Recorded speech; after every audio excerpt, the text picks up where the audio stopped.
We live in a vastly complex society which has been able to provide us with a multitude of material things, and this is good. But people are beginning to suspect we have paid a high spiritual price for our plenty. Yule Gibbons. Hey folks, welcome back. I am in the woodshed. It's kind of cool. I let my fire go down last night and woke up to a little coolness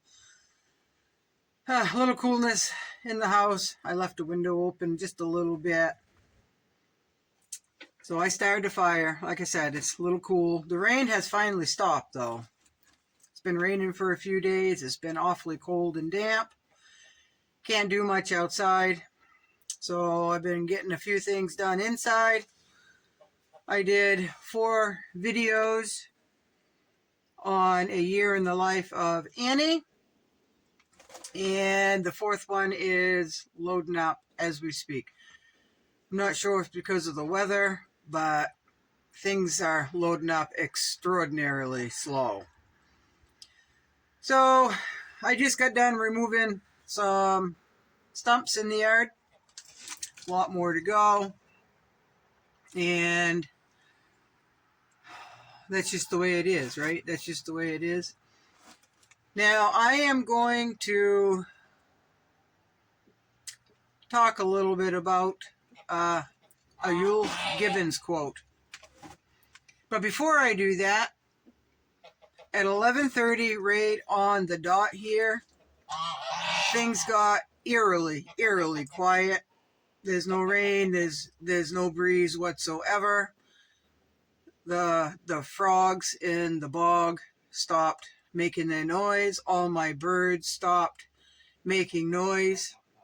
There was no traffic heard way out on the main road. It became so eerily quiet that it made me uncomfortable.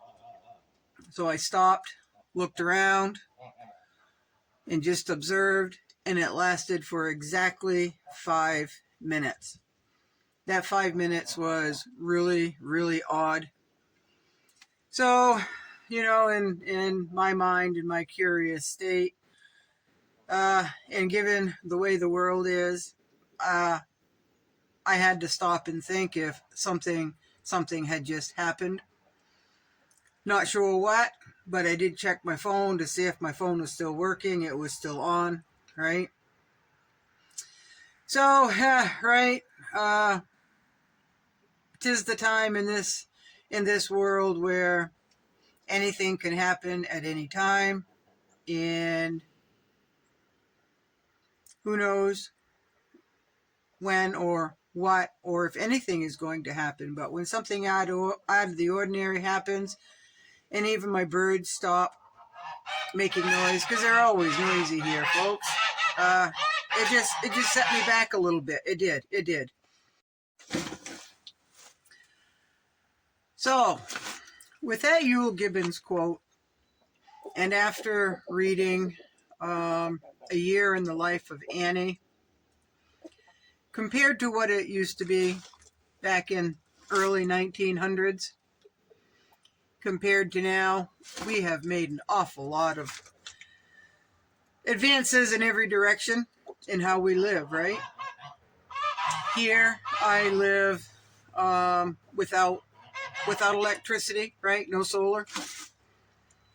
And I have a well, right? But I haul my water for the most part.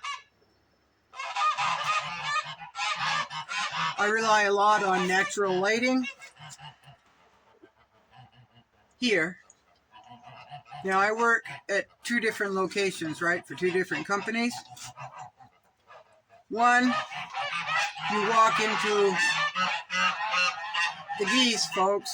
I've got 2 males fighting over the 2 females that are laying on the same nest, folks, right? I've made accommodations so they can have pretty comfortable nest everywhere or anywhere they want, and one female goose is laying on eggs, and the other one is squishing in right beside her and laying more eggs, right? So So one place that I work, you walk in and the lights turn automatically on. You leave and the lights turn off for you. You don't have to use any effort at all to reach over and flip the light switch on and off. You go into the bathroom, open the door, the light goes on, you do your thing on the toilet, and it flushes for you. You go over to the sink, wash your hands, the water automatically comes on, you pull your hands back to dry them, and the water shuts off. You open the door, you leave, and the light goes out, right? Pretty convenient, pretty convenient. The other place I work, you have to manually do everything, which is the way in most houses, right? Most places. So that in itself, from relying on just natural lighting an oil lamp, which is what I do here. I do have motion censored, battery operated lights in my place. So I just enter the pantry, the light comes on. I leave the pantry, the light goes off. I enter my bathroom area, same thing. I walk in my house, the same thing. Walk outside, and I have, well, the one outside is solar, and it turns on, and then when I'm done in that area, it shuts off, right? That's pretty convenient. That's pretty modern, right? That's pretty modern. So just in that way, life is pretty convenient. A lot of things are convenient in this country right now. Most of us have vehicles. You know, we can go to town. Everything is basically at our fingertips when we go into the store. We have electric gadgets, right? Pre-made food, bring home, add water, throw in the microwave, right? I know a handful of people that make most everything they eat from scratch, right? They have flour on hand, they have sugar, instead of buying pie crust, which is very convenient, and I've done that before, folks. They make their pie crust, right? They make their meals from scratch. Years ago, I'm going back to Annie's generation. It didn't matter if it was 100 degrees outside. In order to cook everything, if you've watched those videos, watch the videos of me reading from her diary from back in 1904, 1905. It didn't matter. You still had to eat. And didn't matter if it was 100 degrees out, folks. You still had to have the wood stove going, right? Probably the door open, the windows open. They didn't have any refrigeration, so they had to prepare any meat that they got. I'm assuming they smoked it, cured it, made it stretch quite a bit longer, right? In the wintertime, up here anyway, it's no big deal. You've got refrigeration in the snowbank, which is what I used. You know, take a shovel, dig a hole, put your items that you want in there, and put snow back on the hole, and take a stick or a shovel and put it by the hole so you know where the hole is, right? Where your refrigerator is. So things were a lot harder back then. Now we have refrigeration, we have freezers. An older man that comes here and treats my birds just lost his freezer, folks. Right? Electric freezer, just lost it.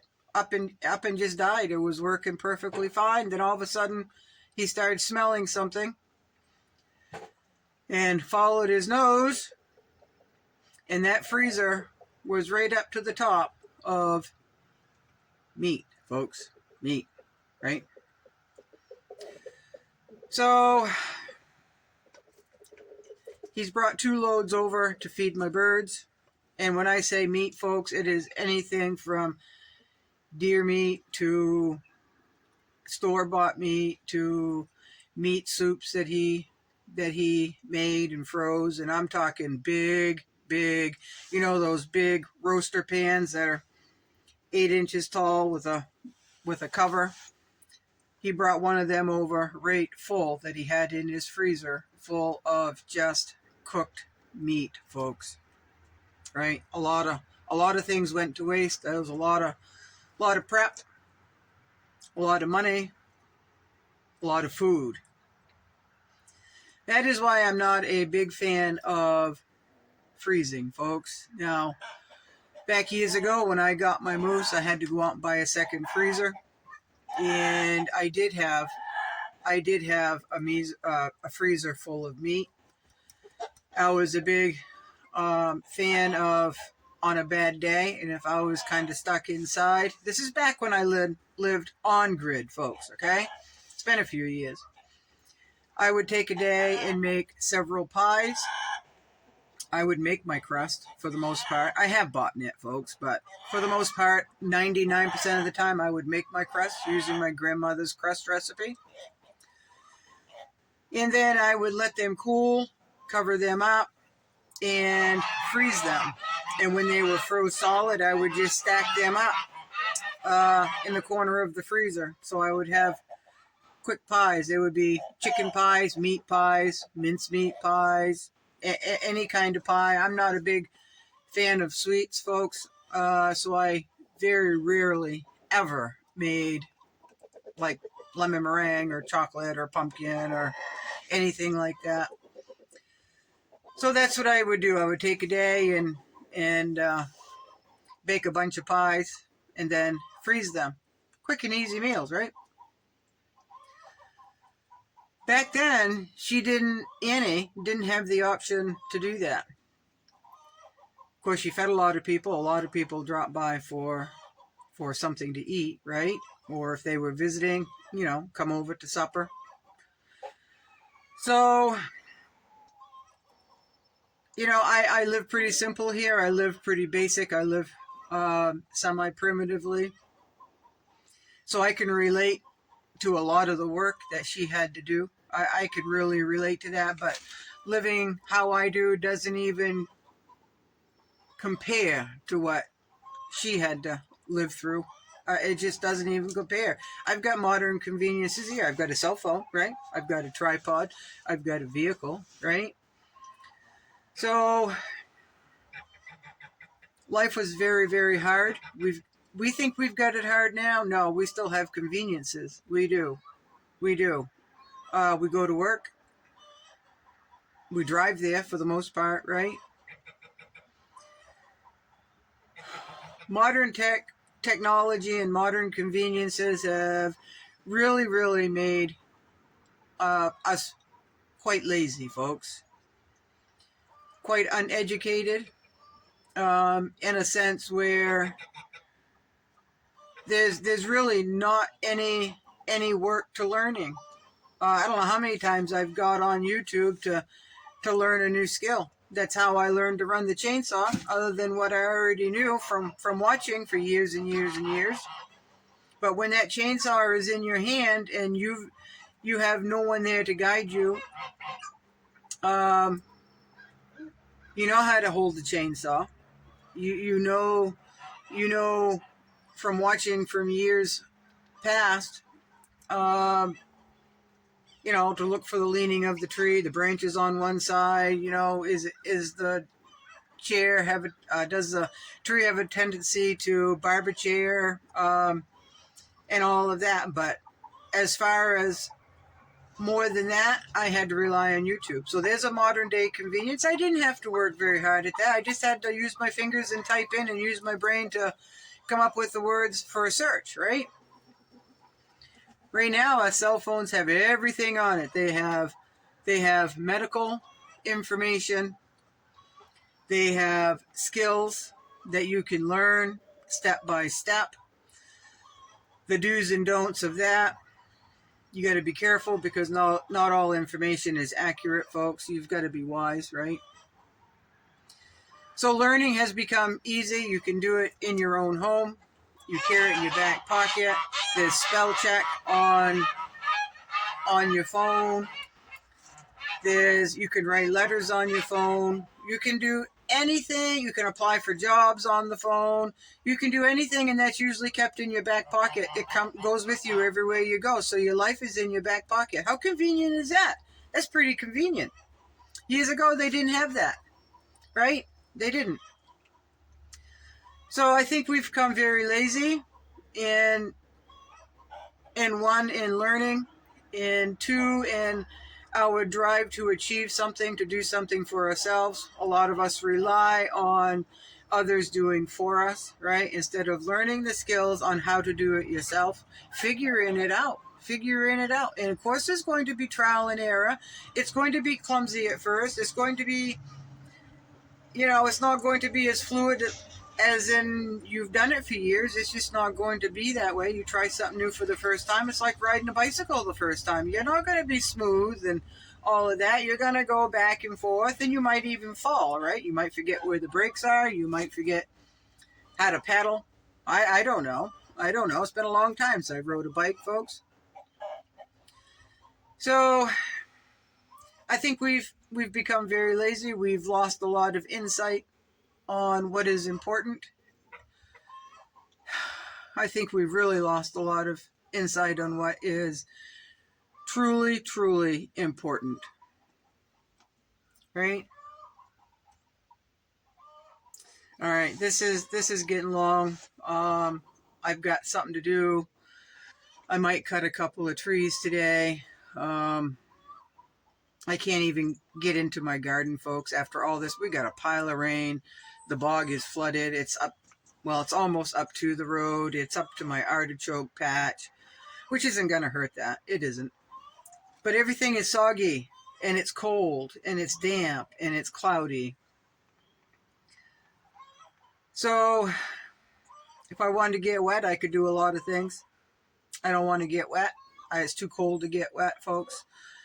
So I'm going to do things that's productive without hurting myself, slipping and sliding where it might be slippery. In the woods, when it's wet, is very slippery, folks. So I'm staying out of the woods today. There's enough I can do in my yard and stay dry and be productive, right? So I hope you all are doing well. Thank you all for the new subscribers. Thank you very much. You all be good. Stay the course. Careful what's happening. Watch what's going on around you. Listen to what people say and what they don't say. Hold your cards close to your chest, right? And again, I'll say what Edith Bunker used to say: take a lock on a lot of your plans, folks. Take a lock. Thank you.